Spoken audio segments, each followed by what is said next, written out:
ගොඩක් අයට තියෙන ගැටලුවක් තමා BTC දැන් බයි කරාට කමක් නැද්ද?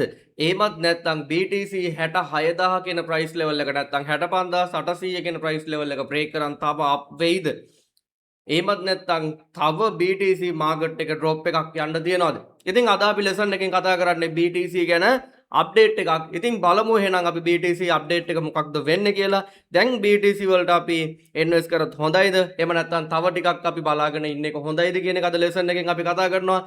ඉතින් BTC වලට හොඳ ප්‍රෙඩික්ෂන් එකක් ගන්න පුළුවන් අද ලෙසන් එකෙන්. ඉතින් ඒ නිසා වීඩියෝ එක ස්කිප් කරන්න නැතුව බලන්න. අපි බලමු එහෙනම් කොහොමද මොකක්ද BTC වලට වෙන්න තියෙන්නේ කියලා. හරි. ඔයාලට දැන් පේනවා BTC chart එකේ මම ඉන්නේ. ඉතින් BTC chart එක ගත්තොත් එහෙම මෙන්න මේ කියන අවස්ථාවේ තියෙනවා හොඳ resistance area එකක ඔයාලට බලා ගන්න පුළුවන්. I think BTC හොඳ resistance area එක මම දැන් ඉන්නේ 1 hour කියන time frame එකේ. I think BTC හොඳ resistance area එකක් තියෙනවා මෙන්න මේ කියන price level එකේ. කියන්නේ 65831. I think බොහෝ දුරට BTC මෙන්න මේ 65831 කියන price level එක break වුණොත් market එක up movement එකක් මේ විදිහට යන්න තියෙනවා. හැබැයි අපි මේකේ ඊට කලින් බලන්න ඕනේ මොකද්ද තියෙන ට්‍රෙන්ඩ් එක කියලා. ඉතින් අපි මේක සාමාන්‍ය 1 day වගේ දාගෙන බලමු. 1 day වගේ අපි දාගෙන බලද්දී ඔයාලට බලන්න පුළුවන් තාමත් මෙයාගේ තියෙන්නේ මෙන්න මේ විදිහට ඩවුන් ට්‍රෙන්ඩ් එකක් තමයි තියෙන්නේ. ඉතින් තාමත් මෙයා ලස්සන ඩවුන් ට්‍රෙන්ඩ් එකක් කන්ටිනියු කරනවා මේ මාකට් එක මෙන්න මේ විදිහට. ඉතින් BTC ගත්තොත් එහෙම මෙන්න මේ විදිහට තාමත් මෙයා ඩවුන් ට්‍රෙන්ඩ් එකක් කන්ටිනියු කරනවා. ඉතින් මෙයා අප් ට්‍රෙන්ඩ් එකකට හැරෙන්න ඕනේ අනිවාර්යයෙන්ම අපිට මාකට් එකට එන්න වෙන්න නම්. ඉතින් අපි මාකට් එකට එන්න වෙද්දී ඔයාලට පේනවා මෙන්න මෙතන තියෙන මෙන්න මේ ඒරියා එක බ්‍රේක් කරොත් තමයි ඇත්තටම අපිට මාකට් එකට ඒ කියන්නේ බයි ට්‍රේඩ් එකකට එන්ට්‍රි එකක් ගන්න පුළුවන් වෙන්නේ. ඉතින් මම නම් කියන්නේ ඔයාලට බයි ට්‍රේඩ් එකකට එන්ට්‍රි එකක් ගන්නවා නම් එක්කෝ ඔයාලට පුළුවන් මෙන්න මේ ප්‍රයිස් ලෙවල් එක බ්‍රේක් කරනකන් ඉන්න. ඒ කියන්නේ 67207 වගේ ප්‍රයිස් ලෙවල් එක බ්‍රේක් කරනකන් ඉන්න. එහෙම නැත්නම් අපිට කරන්න පුළුවන් මොකක්ද? එහෙම නැත්නම් අපිට කරන්න පුළුවන් මෙන්න මේ කියන ප්‍රයිස් ලෙවල් එක. ඉතින් BTC මෙන්න මේ ප්‍රයිස් ලෙවල් එක බ්‍රේක් කරොත් එහෙම තව ඩවුන් වෙන්න තියෙනවා ඇත්තටම. ඉතින් මෙන්න මේ කියන ප්‍රයිස් ලෙවල් එක බලන්න හොඳ සපෝට් ඒරියා එකක් තියෙනවා. ඒ කියන්නේ මෙන්න මේ ඒරියා එකේ. මෙන්න මේ ඒරියා එක ගත්තොත් හොඳ සපෝට් ඒරියා එකක් තියෙනවා මාකට් එකේ 62000 කියන ප්‍රයිස් ලෙවල් එක. ඉතින් 62000 කියන ප්‍රයිස් ලෙවල් එකට ආවොත් කෙනෙක්ට මේක බයි ඔපචුනිටි එකක් ඇත්තටම try කරගන්න පුළුවන්. හරිද? ඉතින් එතකොට කෙනෙක්ට බයි ඔපචුනිටි එකක් try කරගන්න පුළුවන්. නමුත් BTC තව drop එකක් ආවොත් ඒ කියන්නේ මෙන්න මේ 62000 කියන ප්‍රයිස් ලෙවල් එකක් break කරොත් මාකට් එක මෙන්න මේ විදිහට තව drop එකක් යන්න පුළුවන් ඇත්තටම. ඉතින් එහෙම drop එකක් ගියොත් එහෙම BTC සාමාන්‍යයෙන් 58000 කියන ප්‍රයිස් ලෙවල් එක නැවත පාරක් ටච් කරනවා. ඉතින් BTC නැවත පාරක් මෙන්න මේ 58000 කියන ප්‍රයිස් ලෙවල් එක ටච් කරොත් ඔයාලට මෙතනින් ඇත්තටම බයි ඔපචුනිටි එකක් try කරගන්න පුළුවන්. ඉතින් හොඳ ඔපචුනිටි එකක් ඔයාලට හම්බ වෙනවා. මෙන්න මේ 58000 කියන ප්‍රයිස් ලෙවල් එක නැවත සැරයක් බ්‍රේක් කරොත් ඔය 58000 කියන්නේ 57600 58000 කියන ප්‍රයිස් ලෙවල් එක මෙන්න මේ zone area එක ඇතුලේ. ඉතින් මෙන්න මේ zone area එකක් සමහර අවස්ථාවකදී break කරන්න පුළුවන්.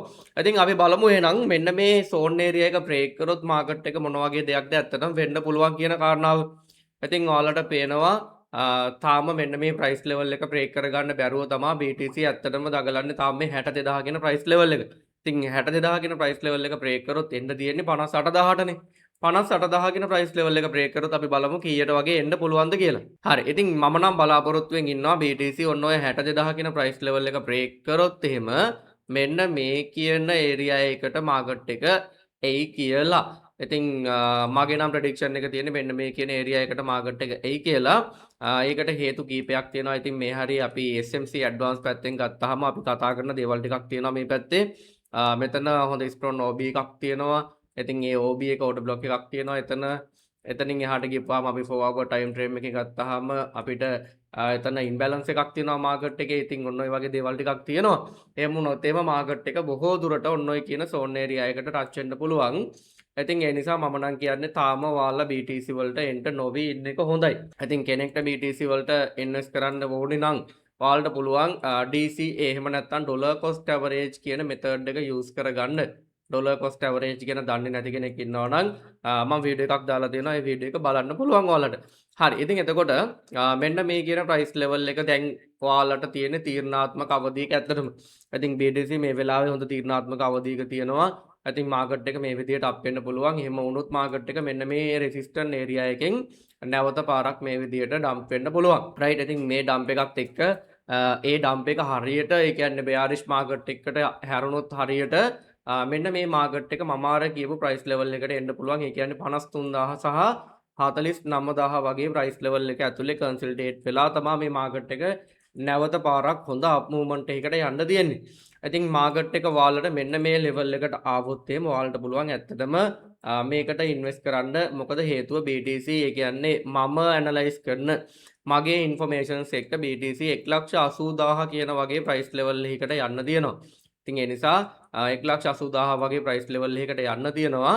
ඉතින් මම නම් ඇත්තටම ටාගට් කරගෙන ඉන්නවා මෙන්න මේ 52,000 කියන ප්‍රයිස් ලෙවල් එකට මාකට් එක එනකන් මාකට් එකට ඉන්වෙස්ට් කරන්න. සහ මේකේ රිස්ක් එකක් තියෙනවා. ඒ කියන්නේ මේකේ මෙතෙන්ට આવොත් නම් ඇත්තටම රිස්ක් එකක් නැහැ. ඉතින් ඔයාලට දැන් මේ මාකට් එකේ ට්‍රේඩ් එකක් දානවා නම් ඒකේ රිස්ක් එකක් තියෙනවා. ඒකට හේතුව මාකට් එක තව ඩ්‍රොප් වෙන්න තියෙන නිසා. හරිද? ඉතින් ඒ නිසා ඔයාලා බලන්න ඔයාලා මේකට දැන් ඉන්වෙස්ට් කරනවද නැද්ද කියන එක බලන්න පුළුවන් ඔයාලට. ඉතින් මම ඔයාලට ඔය දුන්නේ BTC වල ලයිව් මාකට් එකේ අප්ඩේට් එකක් දුන්නේ. ඉතින් ඒ නිසා ඔයාලා තීරණය කරන්න BTC මෙන්න මේ කියන ප්‍රයිස් ලෙවල් එක බ්‍රේක් වුණොත් ඔයාලා මාකට් එකට එන්ටර් වෙනවද? එහෙමත් නැත්නම් මෙන්න මේ ප්‍රයිස් ලෙවල් එක බ්‍රේක් වෙනකන් මාකට් එකේ ඔයාලා ඉන්නවද? ඉතින් මේ ප්‍රයිස් ලෙවල් එක බ්‍රේක් වුණොත් මම ඔයාලට කිව්වේ මෙන්න මේ මාකට් එකේ එන්න පුළුවන් මේ කියන ප්‍රයිස් ලෙවල් එකට. ඉතින් මේ ප්‍රයිස් ලෙවල් එක ගත්තොත් එහෙම මේ තියෙන්නේ 57,700. ඉතින් ඔන්න ඔය ප්‍රයිස් ලෙවල් එකට මාකට් එකේ එන්න පුළුවන්. ඉතින් ඒ නිසා ඒකත් ඔයාලා බලාපොරොත්තු වෙමින් ඉන්න. එහෙම ආවොත් ඉතින් ලෝන් ට්‍රේඩ් එකක් මේ විදිහට try කරගන්න පුළුවන් ඔයාලට. නමුත් කොහොම නමුත් මේකත් බ්‍රේක් වෙන්න අවස්ථාවක් තියෙනවා මේ මාකට් එකේ ලොකු සෙලර් ප්‍රෙෂර් එකක් හැදුනොත්. ඒකට හේතුව තමයි මෙතනින් තමයි මෙයාගේ ට්‍රෙන්ඩ් එක ඩවුන් ට්‍රෙන්ඩ් එකක් විදිහට තවදුරටත් කන්ටිනියු කරන්නේ. ඉතින් මෙන්න මේ විදිහට මේ ඔයාලට පේනවා මෙන්න මේ කියන ඒරියා එකකින් ඔයාලට බලා ගන්න පුළුවන් මෙන්න ඩවුන් ට්‍රෙන්ඩ් එකකට ඇත්තටම ඒ කියන්නේ BOS එකක් මෙතනින් හදනවා. රයිට්. ඉතින් එතකොට ඊළඟ BOS එක විදිහට ඇත්තටම හදන්න තියෙන්නේ මෙන්න මේ ඒරියා එක බ්‍රේක් වුණොත් තමයි. ඉතින් ඒ නිසා මේ ඒරියා එක බ්‍රේක් වෙනකන් මම කියන්නේ ඔයාලට මාකට් එකට එන්ටර් නොවී ඉන්න. හරිද? එක්ක මේ ඒරියා එක බ්‍රේක් වුණොත් එහෙම මම අර ඔයාලට කියපු අන්න අර ටයිම් සෝන් එකෙන් ගන්න 52,000 කියන ටයිම් සෝන් එකට මාකට් එක එනකම් බලාගෙන ඉන්න. ඒ හරියට ආවොත් මාකට් එකට බය නැතුව ඉන්වෙස්ට්මන්ට් එකක් කරන්න. හැබැයි රිස්ක් එක ඔයාලා සතුයි. ඉතින් මම ඔයාලට මේ දෙන්නේ මාකට් එකේ අප්ඩේට් එකක් පමණයි. ඉතින් ඒ නිසා ඔයාලත් මේක රිසර්ච් කරලා බලන්න. බලලා ඔයාලා මාකට් එකට එන්ටර් වෙනවද නැද්ද කියන එක ඔයාලා තීරණය කරන්න. ඉතින් මම මගේ ඇනලයිස් පැත්තේ නොලෙජ් එකෙන් තමයි ඔයාලට මම මේ කතා කරන්නේ. හරිද? ඉතින් ඒ නිසා මේ කියන කාරණාවත් ඔයාලා බලන්න.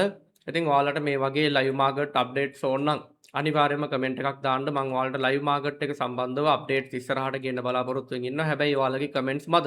ඉතින් ඒ නිසා අදට අපි ගිහිල්ලා එන්නම්. තාමත් මාකට් මාස්ටර් ඇකඩමි එක ෆලෝ කරලා නැත්නම් අනිවාර්යයෙන්ම ඔයාලට ඊළඟ වීඩියෝ එක බලන්න අපිව subscribe කරලා bell icon එක click කරලා තියාගන්න. එතකොට අපි වීඩියෝ එකක් දාපු ගමන් ඔයාලට වීඩියෝ එක බලන්න පුළුවන් වෙන නිසා.